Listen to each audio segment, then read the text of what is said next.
같이 읽도록 하겠습니다.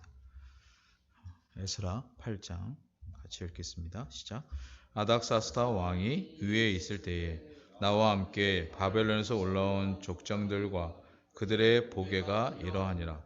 비느하스 자손 중에서는 게르솜이요, 이다말 자손 중에서는 다니엘이요, 다윗 자손 중에서는 핫두스요, 스가랴 자손 곧 바로스 자손 중에서는 스가랴니 그와 함께 족보에 기록된 남자가 150명이요 바 모압 자손 중에는 스라히아의 아들 엘려호에느니 그와 함께한 남자가 200명이요 스가냐 자손 중에서는 야하시엘의 아들이니 그와 함께한 남자가 300명이요 아딘 자손 중에서는 요나단의 아들 에벳이니 그와 함께한 남자가 50명이요 엘람 자손 중에서는 아달리아의 아들 여사야니 그와 함께한 남자가 70명이요 스비아다 자손 중에서는 미가엘의 아들 스비아다니 그와 함께한 남자가 80명이요 요압 자손 중에서는 여이엘의 아들 요바다니 그와 함께한 남자가 218명이요 슬로비 자손 중에서는 요시바의 아들이니 그와 함께한 남자가 160명이요 베베의 자손 중에서는 베베의 아들 스가랴니 그와 함께한 남자가 28명이요 아스가 자손 중에서는 학가단의 아들 요하나니니 그와 함께한 남자가 110명이요 아도나감 자손 중에 나중된 자의 이름은 엘리벨렉과 여우엘과 스마야니 그와 함께한 남자가 60명이요 비그의 자손 중에서는 우데오와 사부시니 그와 함께한 남자가 70명이었느니라. 내가 무리를 아화와로 흐르는 강가에 모으고 거기서 3일 동안 장막에 유하며 백성과 제사장들을 살핀즉 그 중에 레위 자손이 하나도 없는지라. 이에 모든 족장 곧 엘리에셀과 아리엘과 스마야와 엘라단과 야립과 엘라단과 나단과 스가랴와 무술람을 부르고 또 명철한 사람 요아립과 엘라단을 불러 가시럇 지방으로 보내어 그곳 족장 이또에게 나아가게 하고 이또와 그 형제 곧 가시럇 지방에 거한 느디님 사람들에게 할 말을 일러주고 우리 하나님의 전을 위하여 수종 들 자를 데리고 오라 하였더니 하나님의 선한 손을 도우심을 입고 저희가 이스라엘의 손자 레위 아들 말리의 자손 중에서 한 명 전한 사람을 데려오고 또 세레바와 그 아들들과 형제 18명과 하시바와 무라랴 자손 중 여사야와 그 형제와 저의 아들들 20명을 데려오고 또 느디딤 사람 곧 다윗과 방백들이 주어 레위 사람에게 수종들게 한 그 느디딤 사람 중 220명을 데려왔으니 그 이름이 다 기록되었느니라. 때에 내가 아화야 강가에서 금식을 선포하고 우리 하나님 앞에서 스스로 겸비하여 우리와 우리 어린 것과 모든 소유를 위하여 평탄한 길을 그에게 간구하였으니 이는 우리가 전에 왕에게 고하기를 우리 하나님의 손은 자기를 찾는 모든 자에게 선을 베푸시고 자기를 배반하는 모든 자에게는 권능과 진노를 베푸신다 하였으므로 길에서 적군을 막고 우리를 도울 보병과 마병을 왕에게 구하기를 부끄러워하였습니다. 그러므로 우리가 이를 위하여 금식하며 우리 하나님께 간구하였더니 그 응낙하심을 입었느니라. 그때에 내가 제사장의 두목 중 12인 곧 세레바와 하사바와 그 형제 10인을 따로 세우고 저에게 왕과 모사들과 방백들과 또 그곳에 있는 이스라엘 무리가 우리 하나님의 전을 위하여 드린 음과 금과 기병들을 달아서 주었으니 내가 달아서 저희 손에 준 것은 은이 650달란트요 은 기명이 100달란트요 금이 100달란트며 또 금잔이 20개라 중수는 100다락이요 또 아름답고 빛나 금같이 보배로운 녹그릇이 2개라 내가 저에게 이르되 너희는 여호와께 거룩한 자요 이 기명들도 거룩하고 그 금과 은은 너희 열조의 하나님 여호와께 즐거이 드린 예물이니 너희는 제사장 여호와의 골방에 이르러 제사장과 내 사람들의 두목과 해서 계명을 달기까지 삼가 지키라. 이 제사장들과 레위 사람들이 금과 은과 기명을 그 제사장께 가져가려 하여 그 중수대로 받으니라. 12일에 우리가 아하야 강을 떠나 예루살렘으로 갈새 우리 하나님의 손이 우리를 도우사 대적과 길에 매복한 자의 손에서 건지신지라. 이에 예루살렘에 이르러 거기서 3일을 유하고 제4일에 우리 하나님의 전에서 은과 금과 기명을 달아서 제사장 우리아의 아들 무레못의 손에 붙이니 비느하스의 아들 엘르아살과 레위 사람 예수아의 아들 요사밧과 빈누이의 아들 노아다가 함께 있어 모든 것을 다 계수하고 달아보고 그 중수를 당장의 책에 기록하였느니라. 사로잡힌 자의 자손 곧 이방에서 돌아온 자들이 이스라엘 하나님께 번제를 드렸는데 이스라엘 전체를 위한 수송아지가 12이요 또 수양이 96이요 어린 양이 77이요 또 속죄제의 수염소가 12이니 모두 여호와께 드린 번제물이라. 무리가 또 왕의 조서를 왕의 관원과 강 서편 총독들에게 붙이매 저희가 백성과 하나님의 전을 도왔느니라. 아멘. 오늘은 주제로는 에스라와 함께 돌아온 자들입니다. 그래서 사실은 에스라와 함께 돌아왔다라고 하면 어떤 의미에서 스룹바벨과 함께 왔다는 사람들보다 더 많을 것 같고요. 그리고 또 훨씬 많은 어떤 일을 할 것 같았는데 숫자적으로 보면 한참 적고 또 에스라와 함께 돌아와서 사실은 이들이 한 일은 이게 이제 그 에스라서가 가진 진수인데 우리가 흔히 생각하는 일반적인 일과 다른 영적인 모습이었다. 이렇게 말씀을 드릴 수 있습니다. 교회가 보통 일한다 그러면 물론 뭐 저희가 좀 전에도 기도한 것처럼 교회 자체 일도 하고 뭐 주변도 돌아보고 이런 것도 있죠. 근데 사실은 그 모든 것을 떠받치는 건 정확하게 얘기하면 하나님의 말씀을 얼마나 분명하게 알고 지키고 그것을 사모하는가 여기에 있고요. 두 번째는 그것에 기반해서 그러니까 말씀을 안다는 건 지식적인 의미의 알미 아니고 그것을 통해서 만군의 주 되신 하나님을 더 깊이 알므로 모든 일의 해결을 하나님께서 하시는 것을 보겠다는 방식으로 가는 거예요. 그러니까 이게 이제 사실은 에스라에게서 보여질 뿐만 아니라 실제로 저희가 따르는 개혁신학의 진수와 같습니다. 이 부분에 있어서 혹 때로 우리는 뭐 우리가 이렇게 하면 뭐 우리 중에 누가 뭐 이런 방식들을 생각하기도 쉽고 실제로 그런 일들을 감당한 사람들이 종교개혁 이후에도 알미니안이라고 해서 있었거든요. 그리고 지금도 사실은 알미니안들은 훨씬 많은 일들을 합니다. 그런데 그 인간이 아무리 많은 일을 해도 비유하자면 이런 거죠. 그 아무리 포크레인이나 이렇게 인간의 장비로 무슨 일을 해도 태풍이 한번 불어오거나 이렇게 하면 이 규모가 비할 수 없는 그래서 마땅히 인간의 노력도 필요해요.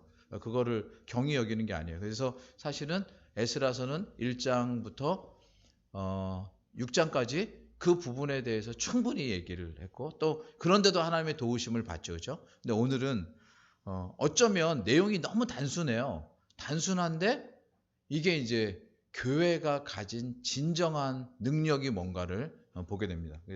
그래서 우선은 말씀을 한번 이렇게 설명을 해보죠. 첫 번째 장은 에스라와 함께 돌아온 자들이에요. 그래서 돌아온 자들에 대한 설명이 있는데 1장에 이제 1절에 아닥사스다 왕이 위에 있을 때 이제 그거는 뭐 에스라가 온 때고요. 올라온 사람들이 이러하다라고 얘기하면서 이제 여기에 쭉 사람들을 써요. 근데 여기 일부러 눈에 띄라고 여기 뭐 3절에 보면 남자가 150명이요. 그게 좀 눈에 안 띄어서 여기 지금 150이라고 숫자도 쓰고, 그 다음에 4절에도 보면 남자가 200명이요. 그래서 제가 지금 200이라고 숫자도 쓰고 이제 뭐 60 이렇게 했거든요. 그래서 전체가 카운트를 해보면 1차 귀환 때 스룹바벨을 따라왔던 사람은 전에도 봤지만 49,897명이에요. 거의 5만 명 가까이 돼요. 왔어요. 거의 이제 이게 1차 귀환이고, 근데 지금 2차 귀환은 에스더가 왔는데요. 사실은 인원이 그렇게 많지 않아요. 그래서 요거를 좀 뭐 숫자가 있으니까 그때도 그랬던 것처럼 한번 여러분 한번 보시죠. 지금 좀 전에 얘기한 것처럼 느헤미야, 에스라 바람에 날아가서 잠깐만요. 여기 보면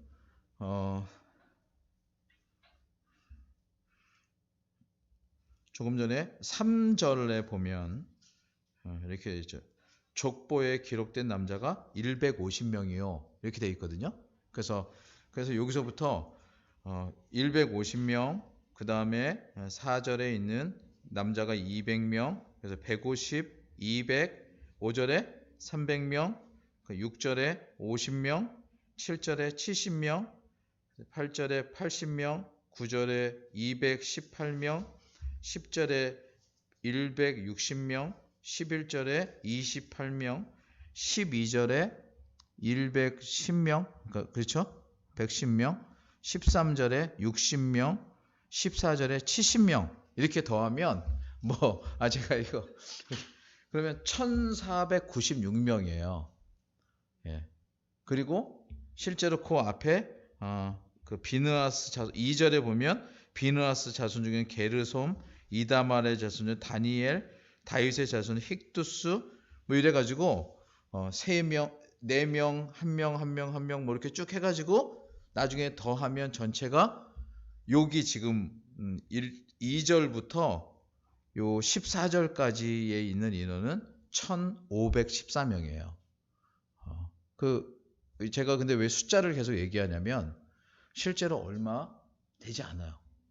예전에 5만 명에 비하면 2차에 왔던 사람들은 사실은 얼마 되지 않아요. 정말 비교가 확 돼요.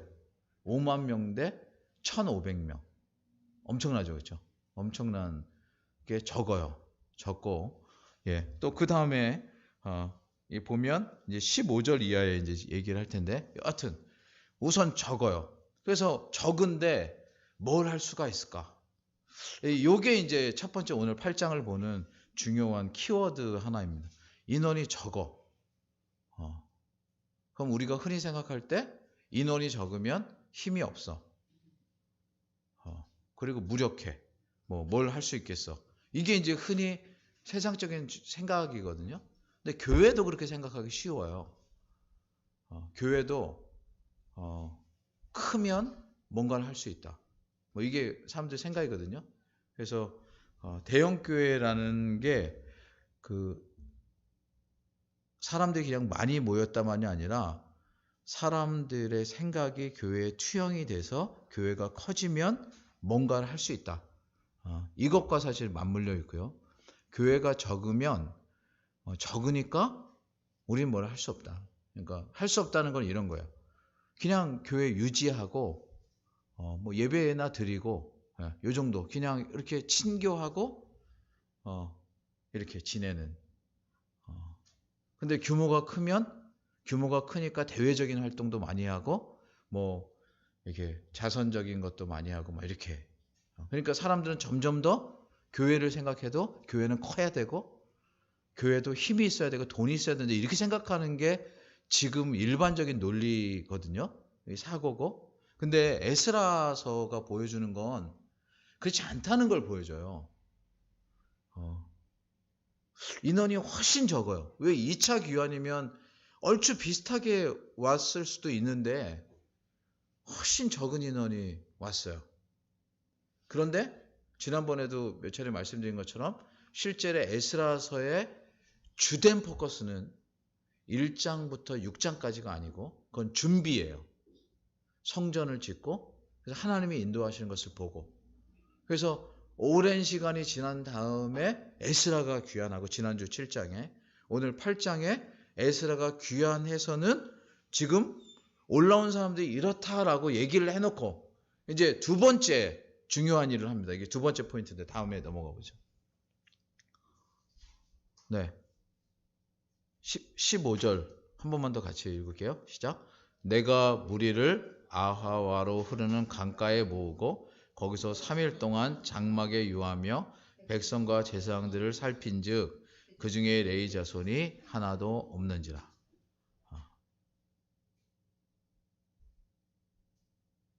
여러분 무슨 생각을 혹시 하게 되십니까? 바벨론의 포로로 끌려갔다가 70년 만에 돌아왔어요. 그리고 사실은 지금 에스라가 귀환한 건 그 70년 후에 돌아온 게 아니고 그 다음에 약 한 20년, 정확하게는 18년, 19년 요 정도의 성전이 중지됐다가 다시 지어지는 시간이 있었고, 그로부터 사실은 또 60년이 있다가 돌아온 거예요. 그래서 한 150년 정도 돼서 돌아왔어요. 그러니까 근데 돌아와서 보니까 무슨 생각을, 이게 무슨 파악을 하게 됐냐면,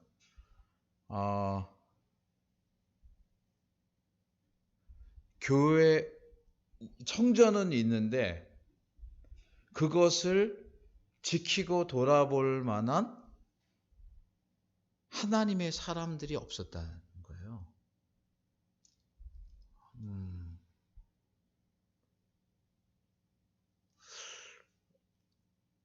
그 요게 이제 여기로 끝나지 않고 사실은 과거의 사건으로 하나 돌아갈 필요가 있는데요. 사사기를 한번 가보겠습니다. 사사기 19장. 네. 우리 뭐 사사기 그러면 너무 잘 알죠. 어떤 시대였는지. 그 중에 또 19장이 어떤 상황인지 잘 알죠. 사사기 19장을 보면 이렇게 시작해요.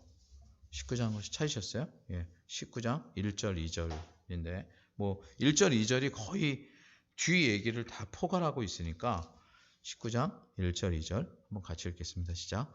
이스라엘에 왕이 없을 그때에 에브라임 산지 구석에 우거하는 어떤 레위 사람이 유다 베들레에서 첩을 취하였더니 그 첩이 행음하고 남편을 거다 유다 베들레헴 그 아비의 집에 돌아가서 거기서 넉 달을 보내매, 뭐 이렇게 얘기합니다.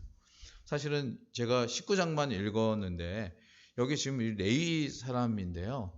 요거는 요 앞에 18장에 보면 미가의 집에 그 한 레위인은 사실 하나님을 제사하는 일로 부름받은 족속이거든요. 근데 지금 18장은 안 읽었지만 무슨 내용이 나오냐면 미가라는 사람의 집에 레위인이 한 명 있었는데 이 사람이 떠돌아다니다가 그 미가라고 하는 사람 집에 가족 제사장으로 고용이 돼요. 그래서 거기서 지내다가 그걸로 다가 아니라 나중에 단 자손이 그쪽에 이렇게 와서 말하자면 우리한테 오는 게 어떠냐 이렇게 얘기하니까 그 레위 제사장이 글로 가요. 레위인이. 그러니까 그러는 단계에 지금 펼쳐진 일이에요. 그러니까 즉 이 말은 바로 제대로 된, 그러니까 사사기 시대가 어땠느냐, 뭐 여러 번 들어서 알고 있겠지만 왕이 없었다. 그러니까 즉 여기에 왕은 일반적인 왕이 아니라 하나님이 안 계셨다는 거군요. 하나님을 두려워하지 않고 그분의 진정한 왕되심이 드러나지 않았던 시대에 나타난 여러 패역한 현상들이 있겠지만 그 중에 한 현상이 뭐냐면 사실은 하나님을 섬기는 일로 부름받은 사람들이 실제로 자기가 뭘 해야 되는지 정신을 잃어버리고 그냥 아까 표현한 가정의 제사장, 사실은 말하자면 주술사 같은 그런 역할을 하는 거죠. 그렇게 하면서 빌어먹고 살고 또 좀 더 커지니까 또 큰 데로 가고 뭐 이렇게.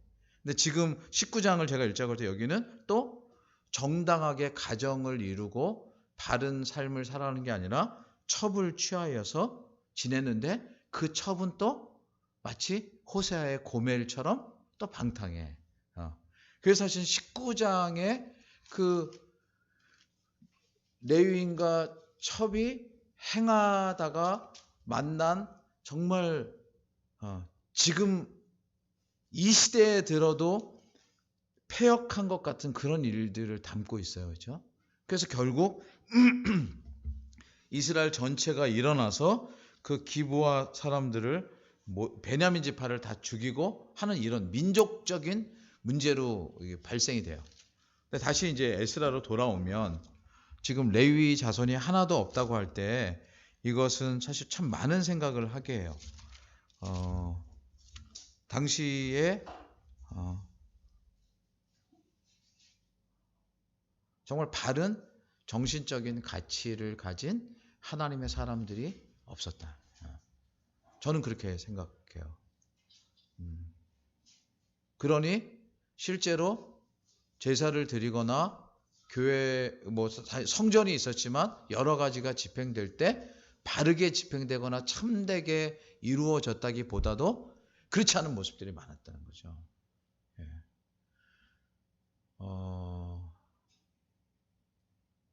스룹바벨이 성전을 짓고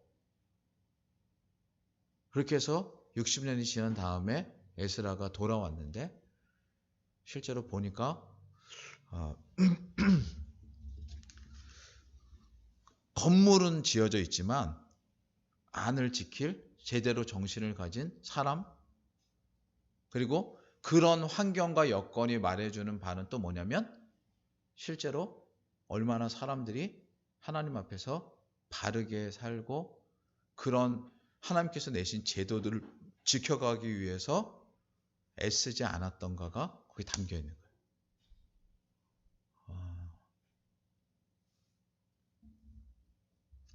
그래서 에스라가 사람들을 찾습니다. 그러자 이제 여기 하나님께서 도와주셔서 이스라엘의 손자 레위의 아들 말리의 자손 중에서 한 명철한 사람을 데려와요. 그래서 그 일을 시작으로 이 18절인데요.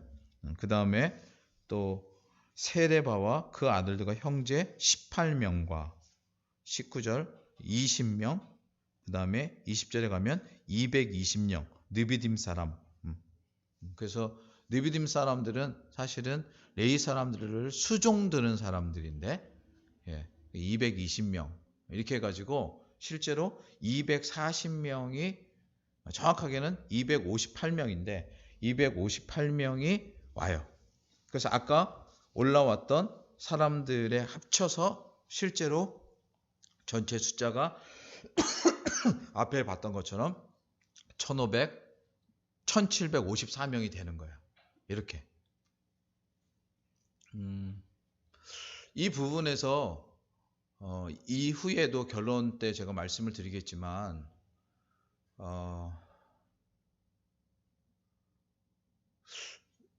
그 이스라엘 공동체, 즉 지금으로 얘기하면 그 혈통을 따라서는 아니지만 영적인 진리를 따라서 교회됨이라고 하는 건 그 반드시 놓지 말아야 될 게 뭐냐면 성경의 진리를 가장 귀중하게 여기고 하나님께서 내신 진리의 원리들을 간직하고 살아갈 사람들을 보존하고 세우고 길러내는 일을 하지 않으면 외양은 멋지게 질 수도 있고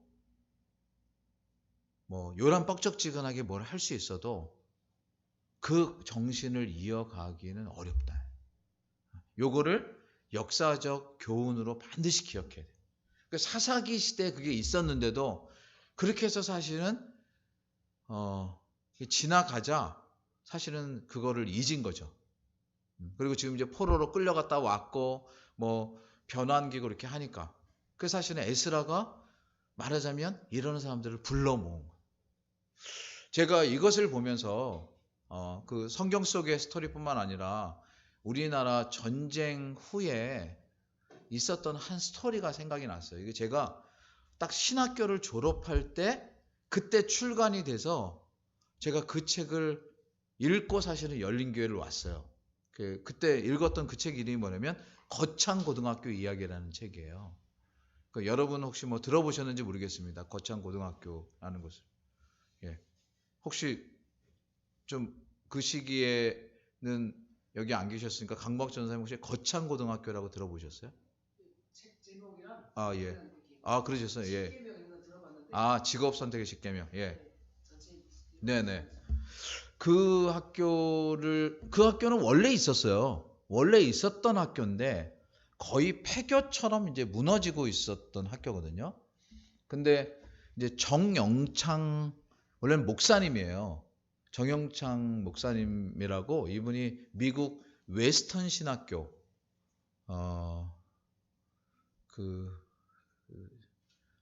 뭐 이게 우리 권사님이나 죄송한데 그 웨스턴 신학교가 되게 좋은 학교거든요. 그 좋은 학교에서 얼마 전에 이제 존 헤셀링크라고 하는 교수가 거기서 오랫동안 사역하고 명예교수로 계시다가 돌아가셨는데, 아무튼 중부에 아주 전통이 있고 바른 칼빈주의적 가르침을 가리키는 학교였어요. 그래서 그 학교에서 이제 공부를 하시고 말하자면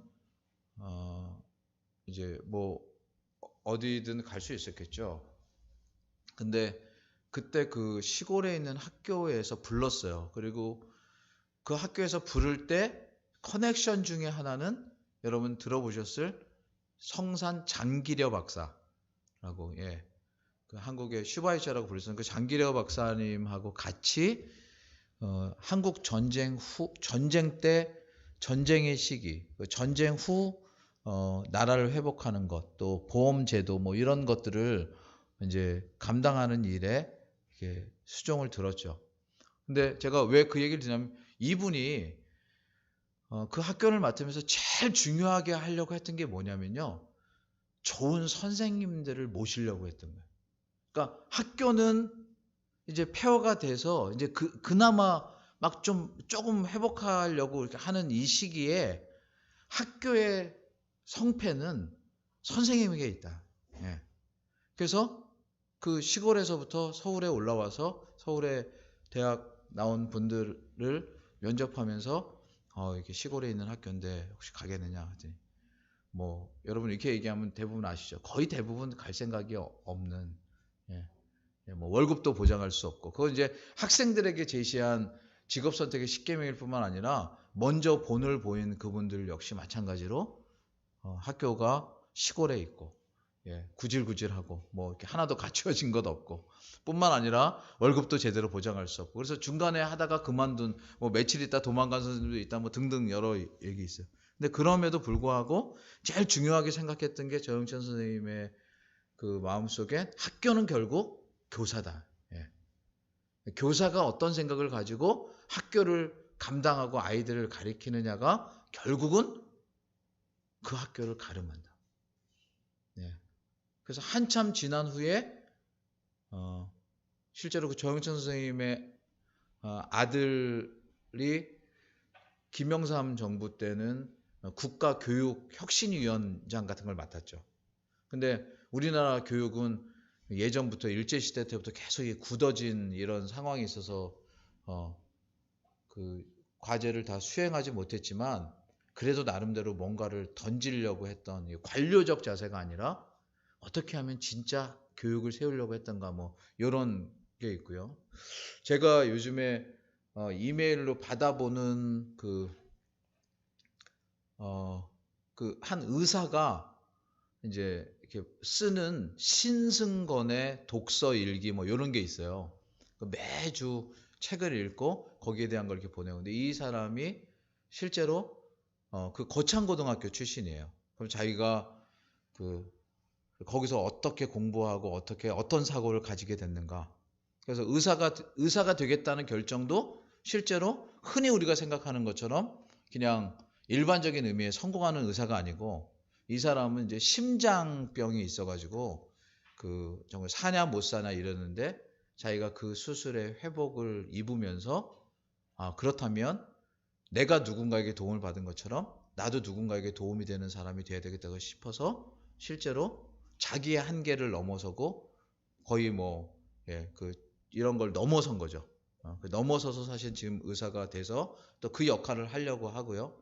그래서 그냥 의사로 살아가는데 그냥 단순히 의사직하고 뭐 끝나면 이렇게 지내는 게 아니고 그래서 그 계속 좋은 책들을 소개하는 것 그리고 좋은 책들을 사실은 만들어서 배포하는 것 또 뿐만 아니라 이제 지금 심장병 아이들을 위한 재단이라든가 젊어요. 40대밖에 안 됐어요. 그런데도 자기가 할 수 있는 그냥 직업군으로 살아가는 이 정도 수준의 역할이 아니고 뭔가 정말 남들이 보지 못하는 역할을 감당하려고 하는 것을 이렇게 보면서 제가 이 전영찬 선생부터 그 다음에 이제 교사 그리고 거기서 나타난 제자가 보여준 모습.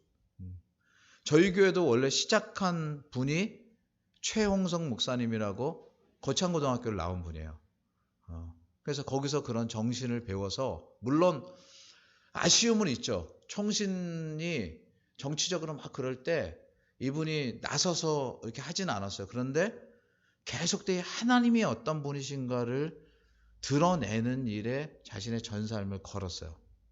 그리고는 은퇴 딱 하고는 더 이상 뒤를 돌아보지 않고 초야에 묻혀서 정말 하나님 앞에서 이렇게 살아가는 지금 그런 분인데 제가 거창고등학교 이야기를 했던데 포인트는 이거예요. 우선 학교가 중요한 게 교사다. 교회도 마찬가지예요. 교회도 중요한 게 사역자들입니다. 저는 신학교에 대해서 똑같이 그렇게 생각해요. 신학교가 조금 전에 얘기한 한 학교는 막 1000명씩 막 이렇게 뽑아가지고 누가 누군지 몰라요. 교수하고 학생들이 몰라. 제가 예전에 그 학교에 합신 졸업하고 한 2년 청강을 계속 들으면서 그 최용석 교수님하고 또 저희가 합신에서 배우지 못했던 화란 신학을 배우느라고 제가 거기 가서 계속 공부를 했는데 그때 느꼈던 게 뭐냐면 이렇게 교실이 안 돼 있고요. 교실이 학원같이 커요. 그래서 앞에서 교수가 마이크를 들고 강의를 해요. 그러면 앞에 또리또리한 학생들 한 10여 명은 들어. 근데 그 뒤부터는 자. 맨 뒤에는 들어왔다 나갔다 들어왔다 나갔다 해. 그래도 아무도 간섭하지 않아. 왜? 지금 사실은 이게 교육의 환경이 될 수가 없는 상황이거든요. 근데 이제 그런 반이 10반이 있었어요. 그러니까 실제로 뭐 제 주변에도 졸업한 친구들 얘기 들어보면 교수도 학생을 모를 뿐더러 학생도 교수랑은 아무런 관련이 없고 그냥 졸업하면 목사 라이센스 따서 그냥 어디 가서 죄송하지만 아까 사사기 본 것처럼 목사직을 제가 기억을 리을로 바꾸려다가 그냥 기억으로만 했는데 목사직을 수행하느라 그냥 그걸로 살아가는 거예요. 그럼 그런 중에는 무슨 생각을 하겠어요? 내가 이 일을 하나님 앞에서 부름받았다. 내가 이것을 왜 해야 되는지 이런 성찰과 고민보다는 역시나 좋은 자리, 보장된 자리 아니면 더 편한 것 아니면 쉬운 것 이런 것들을 따라갈 수밖에 없죠. 그러니까 사실은 과거에 있었던 사건이 그 역사적 교훈이 결코 그냥 그때만 있었던 것이 아니고 지금도 끊임없이 반복되는 일이에요. 그래서 사실은 여기 에스라가 레위 자손이 하나도 없다라고 하면서 찾았을 때 이거는 아마 이제 우리 이영주 권사님은 전에 이제 교회 그때 오셔서 보셨을 텐데 우리 화은경 선교사가 그 선교사로 임직할 때 교회 오셔서 설교를 하신 분이 신복인 교수님이었어요. 합신에. 근데 신복인 교수님이 그때도 그러셨고 돌아가시기 전까지 늘 저보고 하셨던 말씀이 그거예요. 사람이 없다. 사람이 없다. 근데 어느 날은 그 말씀을 하셔서 제가 합신의 운동장에 막 학생들이 바글바글 했어요. 근데 교수님 여기 이렇게 학생들 되게 많은데 아니야 문전사 사람이 없어. 이렇게. 근데 제가 좀 나이가 먹고 나니까 알겠어요. 사람이 없어요. 학년에 몇백 명, 몇천 명이 들으냐 이런 건 상관이 없어요. 정말 사람이 없어요. 그거는 저희 교단도 마찬가지예요. 저희 교단도 지금 어느덧 졸업생들이 많고 뭐 교인들이 몇십만이고 목회자가 합신 졸업생이 40회인가 이렇게 40몇 회인가 해가지고 몇천 명이에요. 합신 졸업생이 3천 명인가 제가 그렇게 알고 있거든요. 근데 실제로 교회에서 목회자를 청할 때 청할 만한 목회자가 별로 없어요. 실제로. 우리 여기 좋은 분들이 계시다고 제가 나가서 얘기하고 싶은데 모르죠. 하나님 보시기에 어떨지. 그렇죠? 그다음에 교수님들이 볼 때 어떻고 또 교인들이 볼 때 어떻고. 저도 마찬가지예요. 저도 이 부분을 보면서 제가 정말 많이 생각을 했어요. 야, 하나님이 이 시대에 아브라함에게 물었던 것처럼 정말 책임질 만한 사람이 있느냐. 근데 제가 합신보다는 미국 웨스트민스터가 좀 나을까? 뭐 그래서 거기 갔는데 거기서도 학생들 이렇게 모임 가지면서 그런 분들도 있었겠죠. 근데 그런 분들은 말을 안 하겠죠. 근데 대부분 말한 몇몇 사람들은 이제 또 미국 유학해가지고 좀 더 좋은 자리를 어떻게 할 수 있는 캐리어를 가지려고 하는 그런 청년들을 보면서 제가 그전에는 거기 가서 되게 이렇게 막 그 유학원 목사들 이렇게 저희 집에 불러서 챙기고 막 이렇게 했거든요. 근데 그 다음에는 그럴 만한 여력도 좀 없어서 그랬지만 좀 잘 안 만났어요. 이렇게 애정을 가질 만한 사람을 만나는 게 참 어렵구나. 여러분들도 뭐 목사님들이나 아니면 교수님들이나 다른 분들 볼 때 그렇겠지만 이제 어느덧 저도 제 위에 분들도 그렇지만 제 후배 분들이나 아니면 지금 학생들이나 목사가 되려고 하는 분들을 보면서도 사실 비슷해요. 그냥 숫자로 하나도 사람이 참 없다. 정말 어디에 누군가에 추천하고 이 사람이라면 정말 교회를 책임지고 교회를 일으키고 교회를 위해서 자기를 던지고 이럴 만한 분입니다. 이런 사람들이 너무 적은 거예요. 그래서 포인트는 뭐냐? 실제로 그런 사람들을 찾아서 찾고 그래서 결국은 이 찾은 인원이 아까 그냥 200여 명밖에 안 되는 거예요. 근데 그 중에 사실은 220명은 수종드는 사람들이에요. 그러니까 실제로 정말 주축이 돼서 가르칠 만한 좋은 재원들은 30명도 안 되는 거죠. 그렇죠? 이 부분에서 저는 이제 이따가 기도하겠지만 뭐 저희 관리부, 출판부 늘 그런 거죠. 하나님의 사람을 키우게 해 주십시오.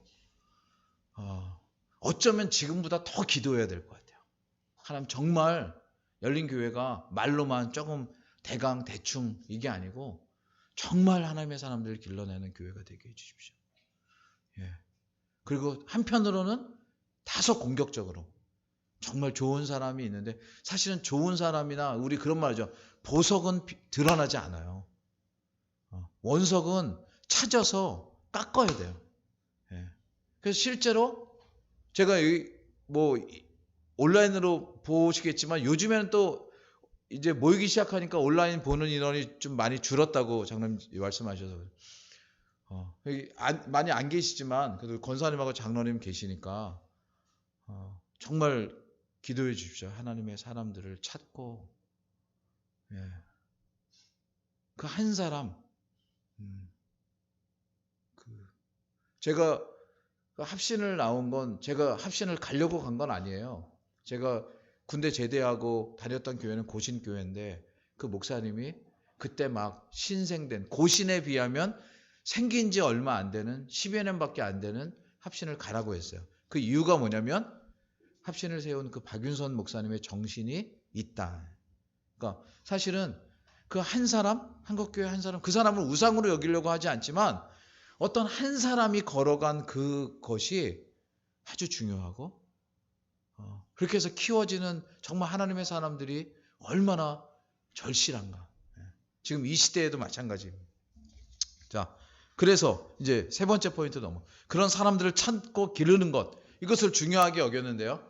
이제 에스라가 보여주는 진짜 중요한 이 지금 어쩌면 오늘에는 핵심인데요.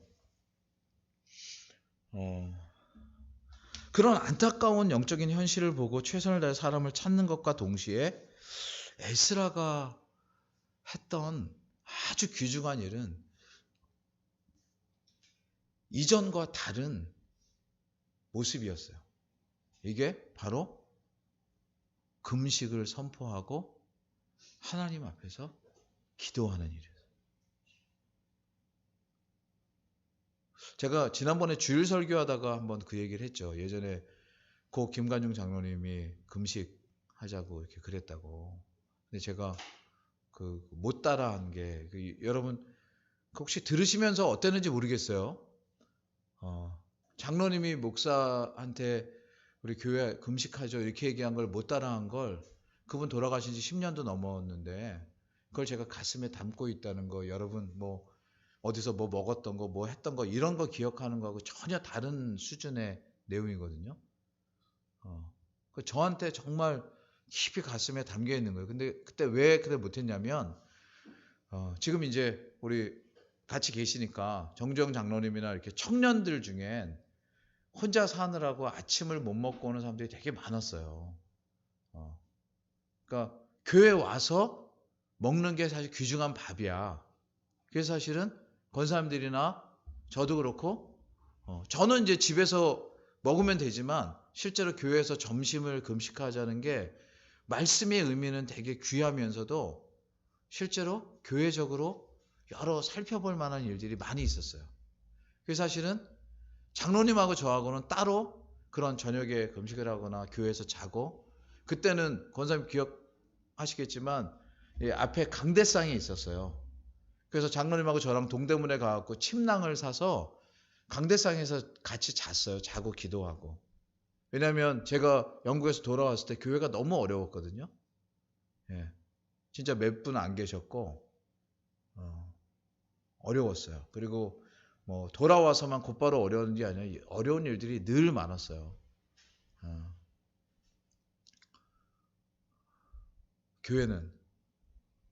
그래서 외적으로는 그랬지만 아무튼 장로님과 제가 사실은 그걸 지켜보려고 하나님 앞에서 나름대로 그랬던 시간이 다시금 생각이 납니다만 지금 에스라서에서 아주 중요한 게 그런 상황.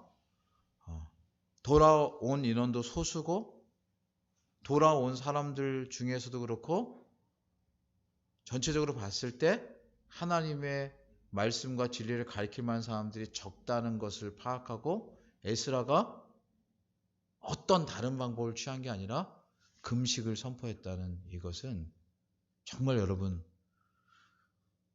오늘 제 설교로서만 말고 평생 두고 가슴에 사실은 새겨볼 만한 교회의 방식이고 하나님의 백성들의 삶의 방식입니다.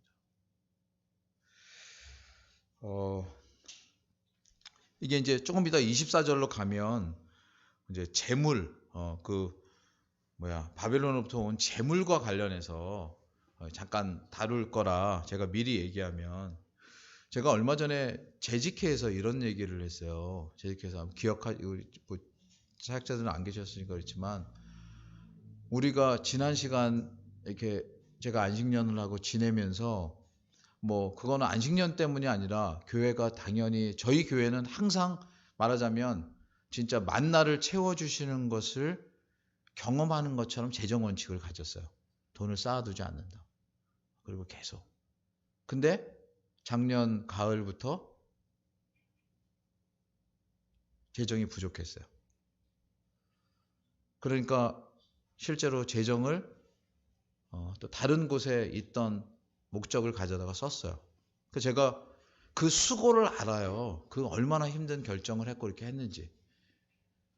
그래서 제가 사실은 한 번도 얘기하지 않다가 일부러 재직회가 마칠 쯤에 그걸 일부러 질문으로 꺼냈어요. 혹시 우리가 쉬운 선택을 하지 않았는가? 예. 근데 제가 그걸 잘못했다거나 이런 문제를 얘기하려고 한 게 아니고 교회라는 곳이 뭔가. 교회가 제가 몇 번 말씀드렸잖아요. 전에 교회를 지나간 분들 중에 저보고 이렇게 해야 된다고 하는 사람들이 많이 있었어요. 이렇게 해야 교회가 부흥됩니다.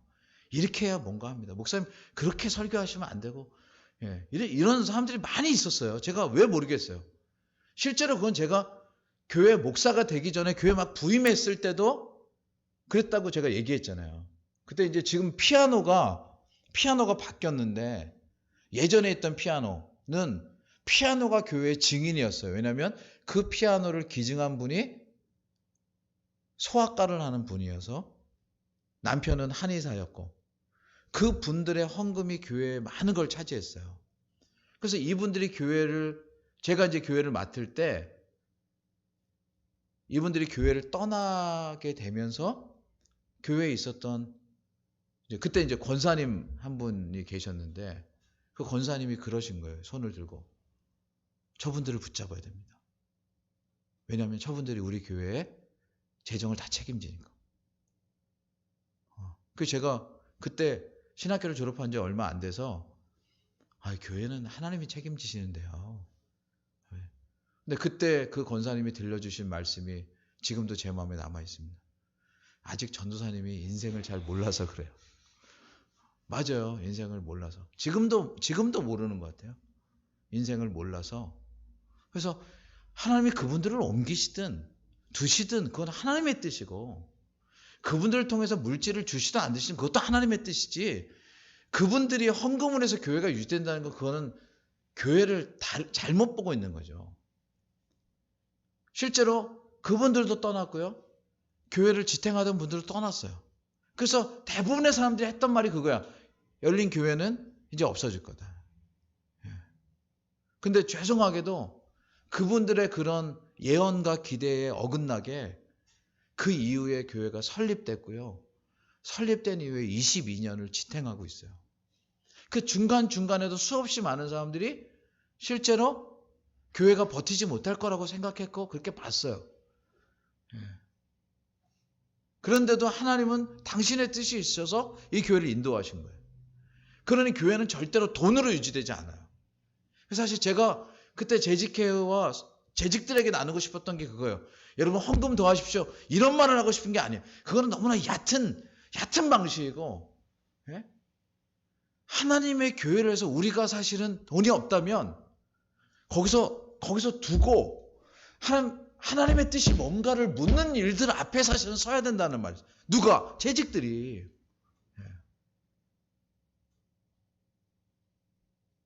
그렇잖아요. 있는 돈을 가지고 플러스 마이너스하고 지출하고 나누는 운용은 누가 못해요. 그건 애들도 해요.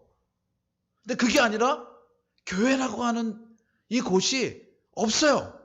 하나님이 안 주셨어요. 이렇게 봐야죠. 하나님이 안 주셨으면 저쪽에 있으니까 그걸 갖다 쓰는 그거는 누구든 할 수 있는 건데 그게 아니고 하나님 과연 왜 지금 이렇게 하셨을까? 그럼 우리가 가던 길을 멈추고 뭘 생각하도록 하나님이 하실까? 어렵죠? 그럼 훨씬 가는 길이 무겁죠? 근데 그렇게 갖고 지금까지 온 거예요. 하나님이 안 주시면 참고 기다리고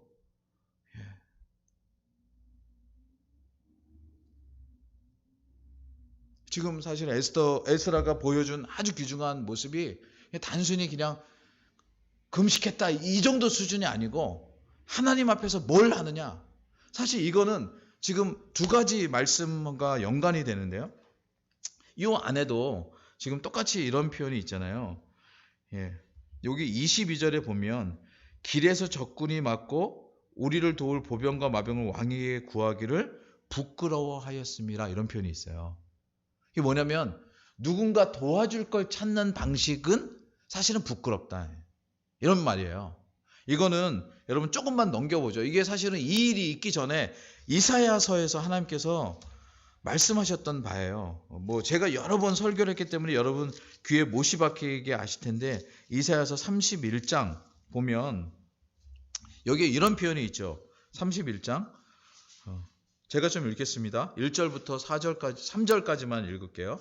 도움을 구하러 애굽으로 내려가는 자들은 화 있을진저 그들은 말을 의뢰하며 병거의 많음과 마병의 심히 강함을 의지하고 이스라엘의 거룩하신 자를 앙모치 아니하며 여호와를 구하지 아니하거니와 여호와께서 지혜로우신즉 재앙을 내리실 것이라. 그 말을 변치 아니하시고 일어나 악행하는 자의 집을 치시며 행악을 돕는 자를 치시리니 애굽은 사람이요 신이 아니며 그 말들은 육체요 영이 아니라 여호와께서 그 손을 드시면 돕는 자도 넘어지며 도움을 받는 자도 엎드러져서 다 함께 멸망하리라.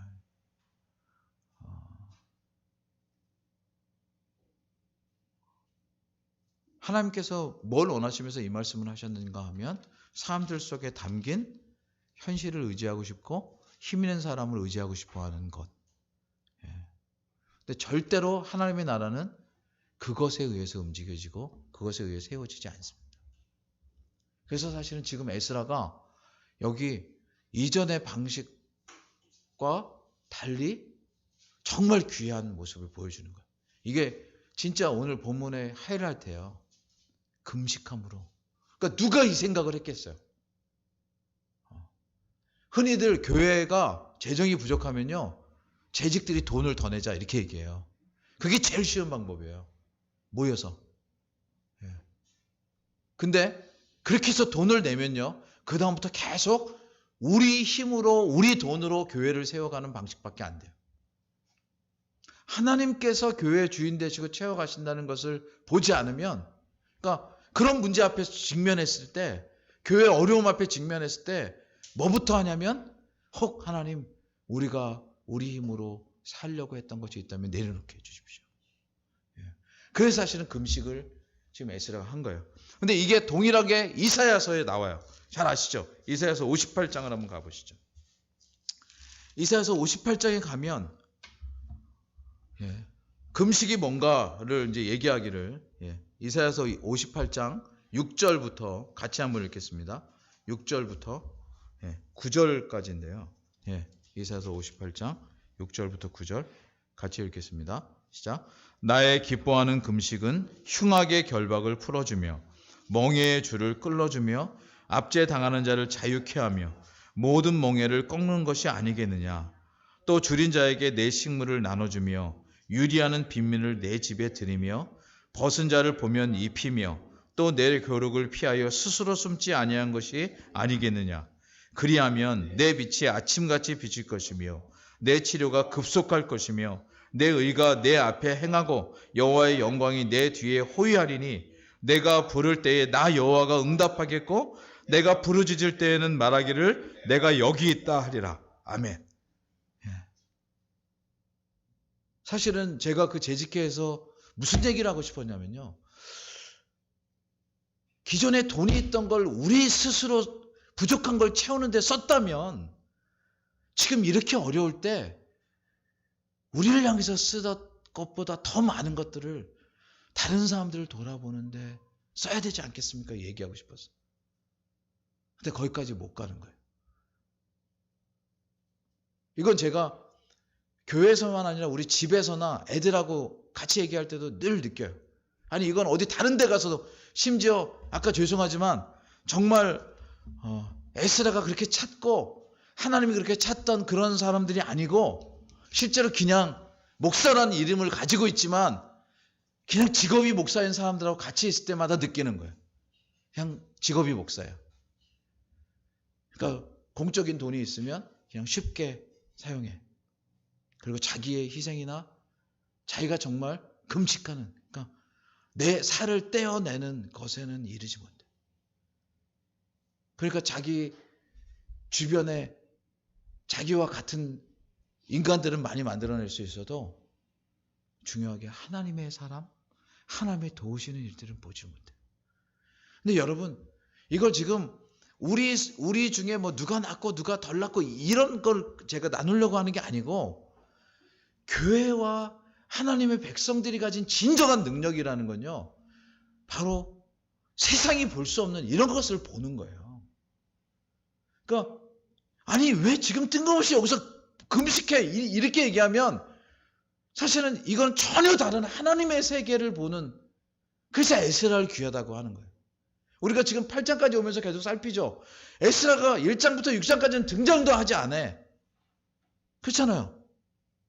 7장, 8장 이제 뭐 한 게 뭐 있어? 그럼 사실은 금식한 거밖에 없어.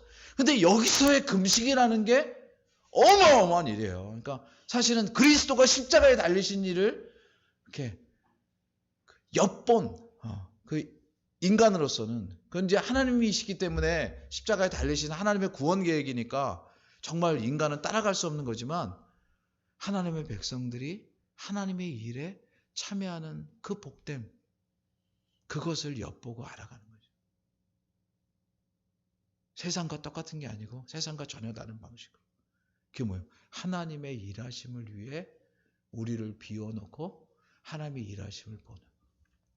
그러자 그 다음 금식을 선포하고 하자 나타난 결과가 뭐냐면 아주 단순해요.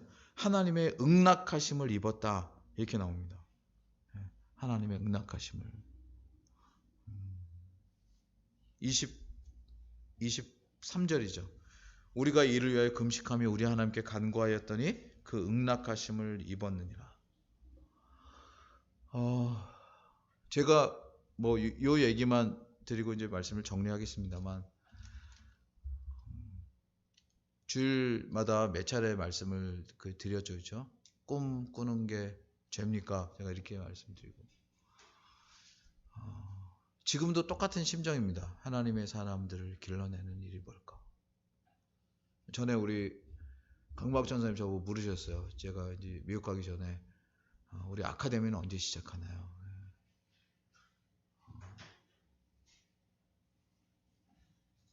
저는 그 심정을 알았어요. 그래서 사실 제가 돌아오자마자 제일 먼저 한 게 우리 주일 오후에 지금 아카데미를 한 거예요. 전에는 외부를 향해서 했지만 지금은 내부를 향해서 한다.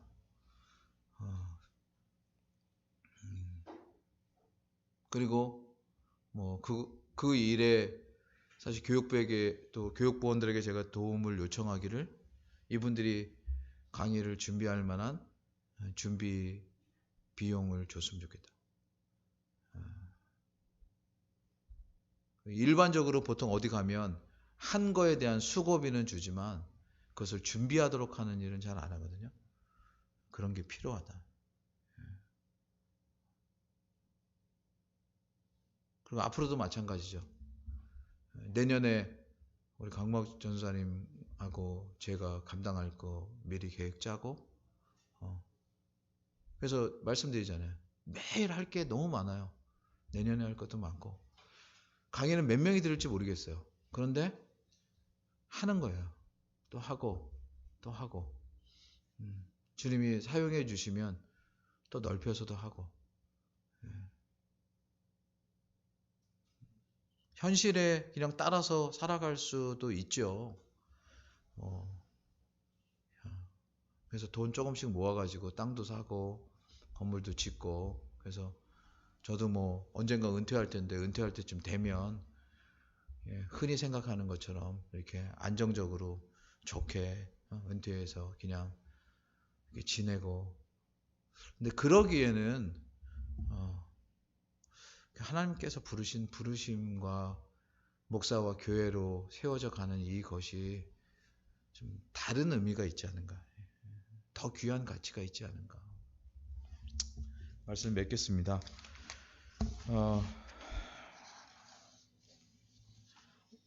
시작할 때는 사실은 10번 언제 하나 싶었는데 벌써 오늘 8번째 하고 있어서 이제 2번 남았습니다. 이제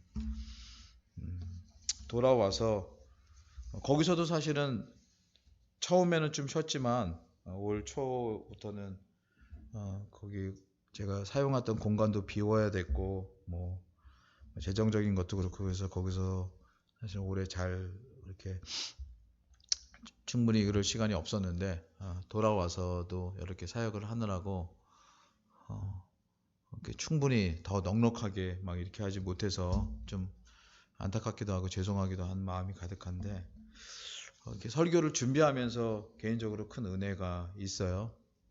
정말 이 에스라 정말 하나님께서 이 설교를 이때 하게 하신 것 같고 저희 교회에게 있어서도 이런 걸 붙잡고 기도할 수 있는 것이 얼마나 큰 복인지 모릅니다.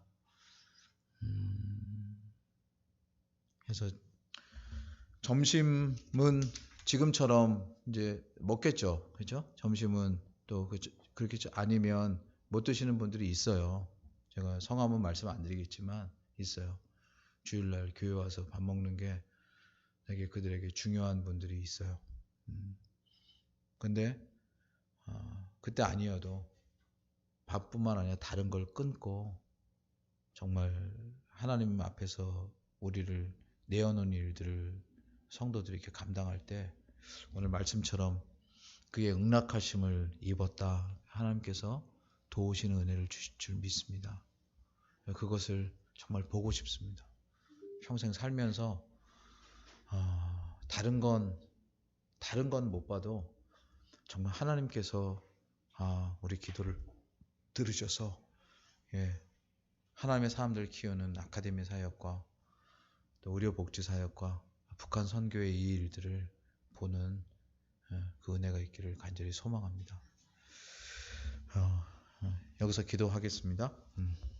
하나님 아버지 감사합니다. 오늘도 저에게 말씀하여 주심으로 교회가 어떤 곳이고 또 교회가 무엇을 지향해야 되는가 또 보게 해주시니 감사합니다.